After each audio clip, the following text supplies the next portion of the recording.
الحمد لله رب العالمين والصلاة والسلام على سيد الأنبياء والمرسلين أما بعد أعوذ بالله من الشيطان الرجيم بسم الله الرحمن الرحيم ونفخ في الصور فإذا هم من الأجداث إلى ربهم ينسلون قالوا يا ويلنا من بعثنا من مرقدنا هذا ما وعد الرحمن وصدق المرسلون إن كانت إلا صيحة واحدة فإذا هم جميع لدينا محضرون صدق الله العظيم اللهم صل على محمد وعلى آل محمد وبارك وسلم رب اشرح لي صدري ويسر لي أمري واحلل عقدة من لساني يفقه قولي واجعل لي وزيرا من أهلي آمين يا رب العالمين. ناظرین کرام السلام علیکم ورحمۃ اللہ وبرکاتہ. مرنے کے بعد دوبارہ زندگی ہے، یہ بات میرے اور آپ کے عقیدے اور ایمان کا حصہ ہے. والبعث بعد الموت، ہم ایمان رکھتے ہیں کہ مرنے کے بعد دوبارہ زندگی ہے. وہ دن قیامت کا دن ہوگا جب بعث بعد الموت یعنی موت کے بعد دوبارہ زندگی کا معاملہ پیش آئے گا. اللہ کے ہاں کس قدر اس دن کے برپا کیے جانے کی تیاری کی گئی ہے، اللہ کے ہاں سے کس قدر اس دن کے حوالے سے اہتمام کیا گیا ہے، آئیے رسول اللہ صلی اللہ علیہ وسلم سے معلوم کرتے ہیں. رسول اللہ صلی اللہ علیہ وسلم نے فرمایا، میں کیسے دنیا میں دل لگاؤں، میں کیسے دنیا میں دل لگاؤں، میں کیسے یہاں کی لذتوں سے فائدہ اٹھاؤں کہ اسرافیل اللہ کے عرش کی طرف نگاہ اٹھائے. اسرافیل علیہ السلام اللہ کے عرش کی طرف نگاہ اٹھائے منتظر ہے کب اللہ کا حکم ہو اور وہ سور میں پھونک مارے اور پھر قیامت کے برپا ہونے کا معاملہ شروع ہو جائے. رسول اللہ علیہ السلام الصادق الامین الصادق والمصدوق، جو صادق یعنی سچے ہیں اور المصدوق جن کی سچائی کی تصدیق کی گئی، وہ فرما رہے ہیں اسرافیل تو انتظار میں ہے کہ جب اللہ کا حکم آئے تب فوراً وہ سور میں پھونک مار دے. اور اس پر اللہ کے رسول علیہ السلام فرماتے ہیں، میں کیسے دنیا میں جی لگاؤں، میں کیسے دنیا کی لذتوں سے فائدہ اٹھانے کی کوشش کروں. قیامت آئے گی اور اپنے وقت پر آئے گی، اس کا علم اللہ ہی کے پاس ہے. سورہ لقمان کی آخری آیت میں آیا، ان اللہ عنده علم الساعہ، بے شک اللہ ہی کے پاس قیامت کے برپا ہونے کا وقت اس کا علم موجود ہے. ہاں، بندوں پر اچانک آئے گی، ایسی اچانک کہ معاملات ہو رہے ہوں گے اور ہو نہیں پائیں گے اور قیامت برپا ہو جائے گی. کبھی قرآن اس کا نقشہ یوں کھینچتا ہے. سورہ یاسین آیت نمبر 49 اور 50 میں رب العالمین نے ارشاد فرمایا، ما ينظرون الا صیحۃ واحدہ ما ينظرون الا صیحۃ واحدۃ تأخذهم هم یخصمون. وہ نہیں دیکھیں گے مگر ایک زوردار چیخ جو انہیں پکڑ لے گی اور وہ آپس میں جھگڑ رہے ہوں گے، بحث ہو رہی ہوگی، ڈائلاگ ہو رہے ہوں گے، ٹاک شوز چل رہے ہوں گے، معاملات چل رہے ہوں گے، کاروبار ہو رہا ہوگا، لین دین ہو رہا ہوگا، بزنس ایکٹیویٹی جاری ہوگی، اکنامک ایکٹیویٹی چل رہی ہوگی، مگر قرآن کہتا ہے فلا يستطيعون توصیۃ ولا الى اہلہم یرجعون. پھر ان میں استطاعت نہیں ہوگی کہ کچھ وصیت کر سکیں، کوئی آخری جملہ، کوئی آخری میسج، کوئی آخری پیغام، کوئی آخری نیوز سنا سکیں، اور نہ اس بات کی استطاعت ہوگی کہ اپنے گھر کی طرف، اپنے گھر والوں کی طرف لوٹ سکیں. یہ ہے وہ اچانک جو بندوں کے لیے اچانک ہے. اللہ کے لیے کوئی شے اچانک نہیں، مگر بندوں کے لیے انتہائی اچانک معاملہ ہوگا. اتنا کہ اللہ کے رسول صلی اللہ علیہ وسلم نے ارشاد فرمایا کہ دو لوگ آپس میں کپڑے کا لین دین کر رہے ہوں گے، ایک خرید رہا ہوگا، ایک فروخت کر رہا ہوگا. یہ لین دین نہیں ہو پائے گا، یہ ٹرانزیکشن کمپلیٹ نہیں ہو پائے گی، قیامت برپا ہو جائے گی. ایک بندہ کھانے کے لیے بیٹھا ہوگا، وہ لقمہ ہاتھ میں لے گا، وہ لقمہ منہ میں ڈال نہیں پائے گا اور قیامت برپا ہو جائے گی. اللہ کے رسول علیہ الصلوۃ والسلام نے مزید ارشاد فرمایا، ایک شخص اپنی بکری کے تھنوں کو پکڑ رہا ہوگا دودھ نکالنے کے لیے، وہ دودھ نکال نہ پائے گا اور قیامت برپا ہو جائے گی. ایک شخص اپنے جانوروں کو پانی پلانے کے لیے حوض کو، پانی کے حوض کو بھر رہا ہوگا، درست کر رہا ہوگا، مگر وہ یہ کر نہ پائے گا اور اچانک قیامت برپا ہو جائے گی، ہونی ہے اور یقیناً ہونی ہے۔ ہاں ناظرین کرام یاد رہے، ایک قیامت وہ ہے جو اس عالم پر برپا ہوگی، ایک قیامت وہ ہے جو آپ پر اور مجھ پر برپا ہوگی، اور وہ آپ کی میری موت ہے، وہ تو ابھی بھی آ سکتی ہے۔ اللہ کے رسول صلی اللہ علیہ وسلم کی خدمت میں ایک بدو حاضر ہوا اور عرض کرنے لگا، یا رسول اللہ صلی اللہ علیہ وسلم، قیامت کب برپا ہوگی؟ یہ ایک علمی نوعیت کا سوال تھا۔ آج ہمارے سوالات بھی بہت زیادہ علمی نوعیت کے تو ہوتے ہیں، مگر اکثر و بیشتر عمل سے تعلق نہیں ہوتا۔ We ask for the sake of knowledge, just for the sake of information, but not for the implementation, not for the action. سوال آیا، یا رسول اللہ علیہ السلام، قیامت کب برپا ہوگی؟ اللہ کے رسول صلی اللہ علیہ وسلم نے فرمایا، تم نے تیاری کتنی کی ہے؟ اصل بات یہ نہیں کہ قیامت کب آئے گی، اصل بات یہ ہے کہ تمہاری تیاری کتنی ہے۔ قیامت کا برپا کیا جانا اللہ کا علم، اللہ اسے جانتا ہے۔ قیامت کا برپا کیا جانا یہ اللہ کے علم ہے کہ کب ہوگا۔ قیامت کا برپا کیا جانا وہ اللہ کے اختیار میں جب چاہے گا وہ کر دے گا۔ مرنے کے بعد کی زندگی کی تیاری کرنا یہ تمہارے اختیار میں ہے، تمہیں اللہ نے اسی مقصد کے لیے زمین پر بھیجا، تم اپنی مہلت سے فائدہ اٹھا لو، تم نے تیاری کتنی کی ہے۔ تو عملی بات، ہم مرنے کے بعد کی زندگی کے لیے تیاری کتنی کر رہے ہیں، یہ مجھے اور آپ کو سوچنا چاہیے۔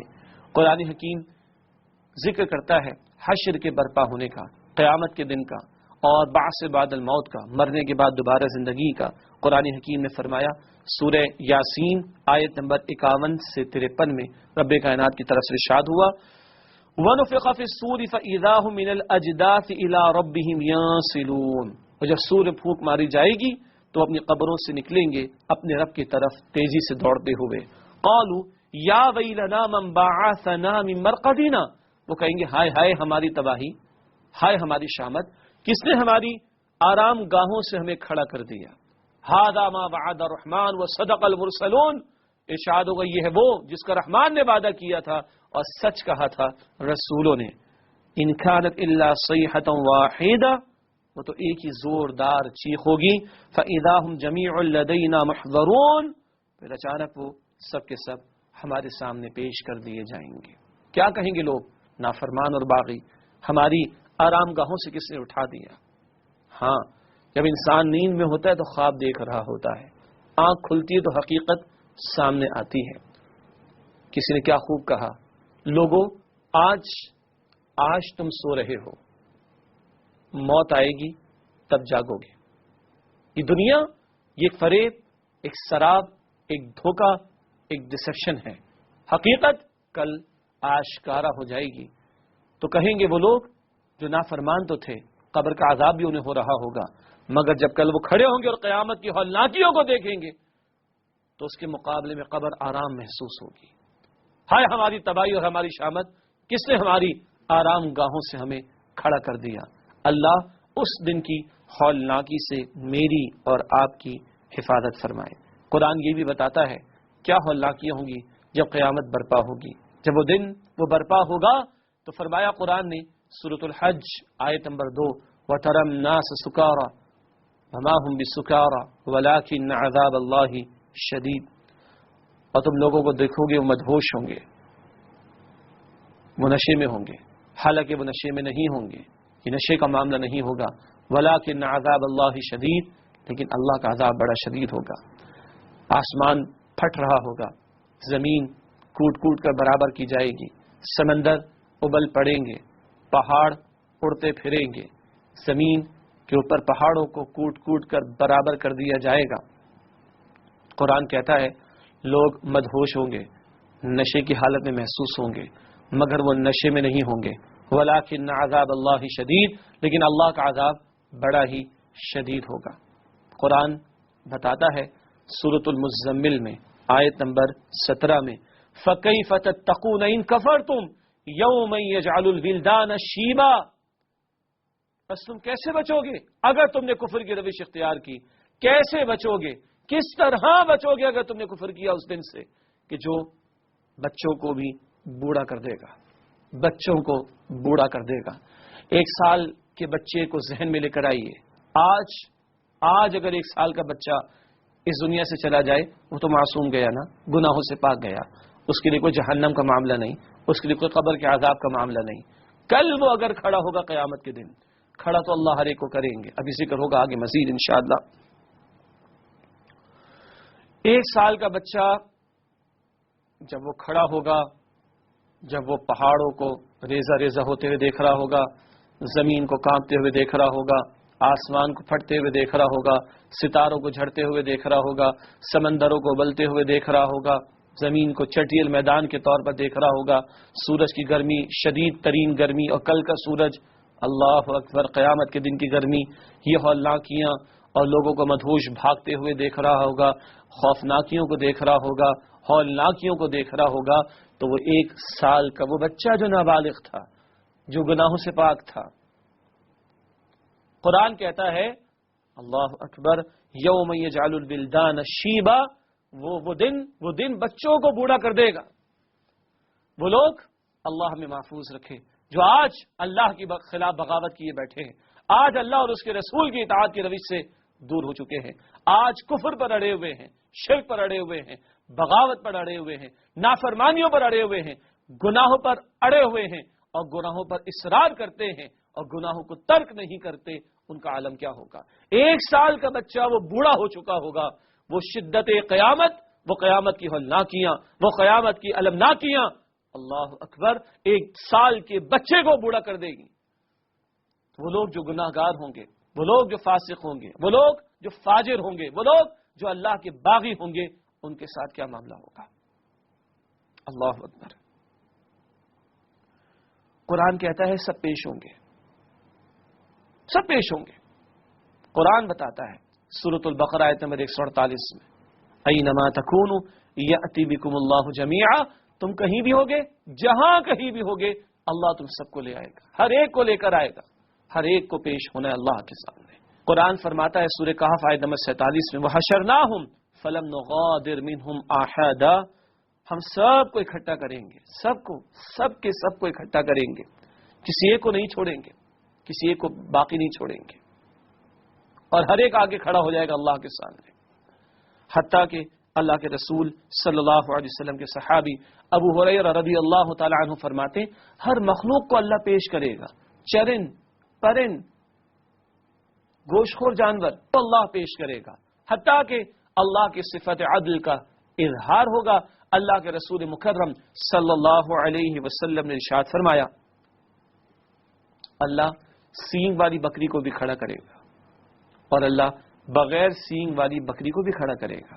اللہ کل مخلوق کا خالق و مالک ہے نا، اور اللہ العدل اور العادل ہے، عدل فرمانے والا، جسٹس فرمانے والا۔ اللہ سینگ والی بکری کو بھی کھڑا کرے گا، بغیر سینگ والی بکری کو بھی کھڑا کرے گا۔ اس سینگ والی بکری نے بغیر سینگ والی بکری کو نقصان پہنچایا تھا، اللہ اس کا بدلہ دلوائے گا، اللہ اس کا بدلہ دلوائے گا، اور اس کے بعد ان جانوروں کو مٹی مٹی کر دیا جائے گا، اور جب مٹی مٹی ہوتے ہوئے جانوروں کو دیکھے گا ایک کافر، ایک باغی، ایک نافرمان، تو کیا تمنا کرے گا؟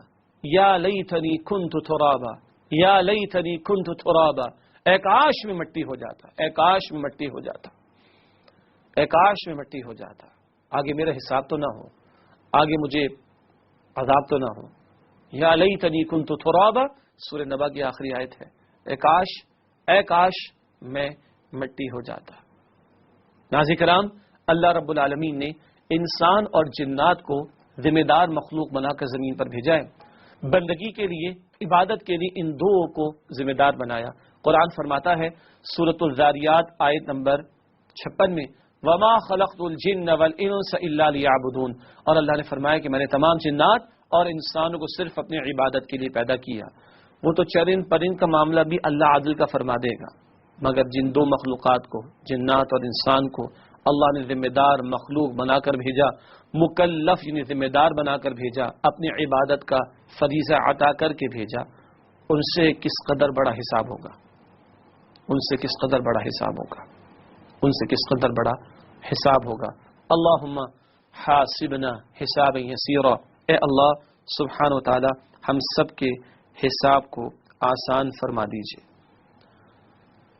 ناظرین کرام، اسی حشر کے برپا کیے جانے کے موقع پر اما عائشہ رضی اللہ تعالی عنہا فرماتی ہیں کہ رسول اللہ صلی اللہ علیہ وسلم نے کل کی ہولناکیوں کا ذکر فرمایا اور ارشاد فرمایا، اے عائشہ لوگ ننگے پیر اور ننگے بدن کھڑے ہوں گے، اور اللہ تعالیٰ نے قرآن میں جیسے فرمایا کہ جیسے ہم نے پہلی مرتبہ پیدا کیا ویسے ہی دوبارہ کھڑا کریں گے، رسول اللہ نے بھی اس آیت کا حوالہ دیا کہ جیسے اللہ سبحانہ و تعالیٰ نے پہلی مرتبہ پیدا کیا، دنیا میں آئے تھے ننگے بدن آئے تھے، ننگے پیر آئے تھے، ایسے ہی اللہ قیامت کے دن دوبارہ کھڑا کرے گا۔ سوال پیدا ہوا، حضرت عائشہ نے پوچھا رضی اللہ تعالیٰ عنہ، یا رسول اللہ صلی اللہ علیہ وسلم، کیا اس دن لوگ ایک دوسرے کے جسموں کو نہیں دیکھ رہے ہوں گے؟ یہ بے پردگی کا معاملہ نہیں ہو جائے گا؟ اللہ کے رسول نے فرمایا صلی اللہ علیہ وسلم، عائشہ اس دن ہر ایک کو ایک فکر لاحق ہو جائے گی، ایک فکر ایسی لاحق ہو جائے گی جو ساری فکروں سے اس کو آزاد کر دے گی۔ وہ کل کی ہولناکیاں، کل کا خوف، کل کی دہشت اس قدر لوگوں پر طاری ہوگی، اس قدر لوگوں پر طاری ہوگی کہ کوئی کسی کے جسم کی طرف دیکھے گا بھی نہیں۔ آج اگر کسی کی انگلی پر کٹ لگ جاتا ہے تو تکلیف ہوتی ہے، مگر دوسرا ہاتھ ہی کٹ جائے تو یہ یاد بھی نہیں رہتی۔ جسم پر لباس نہ ہو کچھ محسوس تو ہوتا ہے کہ کیا ہو گیا، لباس نہ میسر آ سکے تو تکلیف تو ہوتی ہے، لیکن بھوک کے لالے پڑ جائیں، جان کے لالے پڑ جائے، خوف اور دہشت کی کیفیت آ جائے تو کسی کو یاد بھی نہیں رہتا لباس کا معاملہ۔ کل یہی ہوگا۔ اللہ کے رسول علیہ الصلوۃ والسلام نے فرمایا، عائشہ رضی اللہ تعالی عنہا، اللہ سبحانہ و تعالی جو دن وہ برپا کرے گا ایسا ہولناک ہوگا، ایسا ہولناک ہوگا، ایسا اس کی خطرناکی کا معاملہ ہوگا کہ کوئی کسی کے جسم کی طرف نگاہ نہیں ڈالے گا۔ ہاں اس کے بعد لباس عطا ہوگا۔ اللہ کے رسول صلی اللہ علیہ وسلم نے ارشاد فرمایا، اللہ سب سے پہلے خلیل اللہ ابراہیم علیہ السلام کو لباس عطا فرمائیں گے، یہ ان کا اکرام ہوگا، ان کی شان کا اظہار ہوگا اللہ کی طرف سے۔ اور پھر اللہ کے رسول علیہ السلام نے فرمایا، اللہ تعالیٰ مجھے ایسا لباس عطا فرمائے گا جیسا کسی کو عطا نہیں ہوا، اللہ مجھے ایسا لباس عطا فرمائے گا کہ جیسا لباس کسی کو بھی عطا نہیں ہوگا۔ ناظرین کرام، قیامت کے دن کچھ لوگوں کو اندھا بنا کر بھی کھڑا کیا جائے گا۔ کون؟ قرآن کو فراموش کرنے والے۔ اللہ کے رسول صلی اللہ علیہ وسلم جو کلام مبین لے کر آئے، قرآن حکیم و قرآن مجھے اور آپ کو بتاتا ہے، سورہ طٰہٰ آیت نمبر 124، 125، 126 میں ارشاد ہوا، من اعرض عن ذکری فإن له معیشة ضنکا ونحشره یوم القیامة اعمی، جو میرے ذکر سے منہ پھیر لے گا، میرے ذکر سے اعراض کرے گا، مراد اللہ کے کلام، اللہ کی کتاب قرآن حکیم، جو قرآن سے منہ موڑے گا، اللہ فرماتے فإن له معیشة ضنکا، اس کی معیشت، اس کی زندگی تنگ ہوگی، وَنَحْشُرُهُ يَوْمَ الْقِيَامَةِ أَعْمَىٰ، اور قیامت کے دن اللہ فرماتے میں اندھا بنا کر اسے کھڑا کروں گا۔ قَالَ رَبِّ لِمَ حَشَّرْتَنِي أَعْمَىٰ وَقَدْ كُنتُ بَصِيرًا، وہ کہے گا اللہ تو نے مجھے اندھا بنا کر کیوں کھڑا کیا؟ میری تو آنکھیں تھی، میں خوب دیکھتا تھا دنیا میں، اللہ میں نے خوب دیکھا دنیا میں، تو نے آج مجھے اندھا بنا کر کیوں کھڑا کر دیا؟ قَالَ كَذَٰلِكَ أَتَتْكَ آيَاتُنَا فَنَسِيتَهَا وَكَذَٰلِكَ الْيَوْمَ تُنسَىٰ، اللہ فرمائیں گے اسی طرح میرا کلام تیرے سامنے آیا، میری آیات تیرے سامنے آئیں، تو نے میری آیات کو بھلا دیا، تو نے میری آیات کو نظر انداز کر دیا، تو نے میری آیات، میرے کلام کو پس پوچھ ڈال دیا۔ وَكَذَٰلِكَ الْيَوْمَ تُنسَىٰ، آج اسی طرح تجھے بھی ہم فراموش کر دیں گے۔ اللہ اکبر۔ قیامت کے دن انہیں اندھا بنا کر کھڑا کیا جائے گا جو آج دنیا میں اندھے بنے رہے، اللہ کی کتاب سے منہ موڑے رہے، اللہ کی کتاب کو جنہوں نے فراموش کیا، اللہ کی کتاب کو جنہوں نے پس پشت ڈال دیا۔ اللہ کے رسول صلی اللہ علیہ وسلم یہ بھی فرماتے ہیں ان حالات کے بارے میں، لوگوں جو کچھ میں جانتا ہوں اگر تم جان لو تو بہت کم تم ہنسو گے، بہت زیادہ تم رو گے۔ جو کچھ میں جانتا ہوں اگر تم وہ جان لو، تم بہت کم ہنسو گے اور بہت زیادہ رو گے۔ قرآن نقشے پیش کرتا ہے، اللہ کے رسول صلی اللہ علیہ وسلم نے ارشاد فرمایا، جس کسی کو قیامت کے مناظر دیکھنے ہو، قیامت کی ہولناکی دیکھنی ہو، اپنی نگاہوں سے دیکھنی ہو، وہ سورۃ التکویر پڑھ لے، اذا الشمس کورت، وہ سورۃ الانفطار پڑھ لے، اذا السماء انفطرت، وہ سورۃ الانشقاق کا مطالعہ کر لے، اذا السماء انشقت۔ یہ جامع ترمذی کی روایت ہے۔ سورہ تکویر، سورہ انفطار، سورہ انشقاق، آخری پارے کی 3 صورتیں۔ اذا الشمس کورت، جب سورج لپیٹ دیا جائے گا، واذا النجوم انکدرت، چاند بھی جو ہے وہ مان پڑ جائے گا۔ سورہ انفطار، اذا السماء انفطرت واذا الكواكب انتثرت واذا البحار فجرت واذا القبور بعثرت علمت نفس ما قدمت واخرت۔ آسمان پھٹ جائے گا، ستارے جھڑ پڑیں گے، سمندر ابل پڑیں گے، قبریں کھول دی جائیں گی، ہر ایک جان لے گا اس نے کیا آگے بھیجا اور کیا پیچھے چھوڑا۔ سورہ انشقاق، اذا السماء انشقت، آسمان پھٹ جائے گا، وَأَذِنَتْ لِرَبِّهَا وَحُقَّتْ، اور جھک پڑے گا اپنے رب کے حکم کے سامنے، اور حق یہی ہے کہ وہ اپنے رب کے حکم کو مانے۔ وَإِذَا الْأَرْضُ مُدَّتْ، اور زمین کھینچ دی جائے گی، لپیٹ کر بالکل برابر کر دی جائے گی۔ یہ اللہ کا کلام ہے، قرآن حکیم، جو قیامت کی ہولناکیوں کو بیان کرتا ہے، اور اللہ کے رسول علیہ السلام نے اس قرآن میں سے فرمایا، اپنی نگاہوں سے دیکھنا چاہو سورہ تکویر کا مطالعہ کرو، سورہ انفطار کا مطالعہ کرو، سورہ انشقاق کا مطالعہ کرو۔ وہ دن جس کا اقرار ہر نماز کی ہر رکعت میں اور آپ کرتے ہیں، مالک یوم الدین، اللہ بدلے کے دن کا مالک ہے۔ ہمیں یاد ہے وہ بدلے کا دن، اور کیا ہمیں یاد ہے مرنے کے بعد کی زندگی، اور کیا ہمیں یقین ہے اپنی موت کا؟ غور کیجئے، اللہ مجھے اور آپ کو آج جبکہ مہلت ہے کل کی تیاری کرنے کی توفیق عطا فرمائے، آمین یا رب العالمین۔ وآخر دعوانا ان الحمد للہ رب العالمین، والسلام علیکم ورحمۃ اللہ وبرکاتہ۔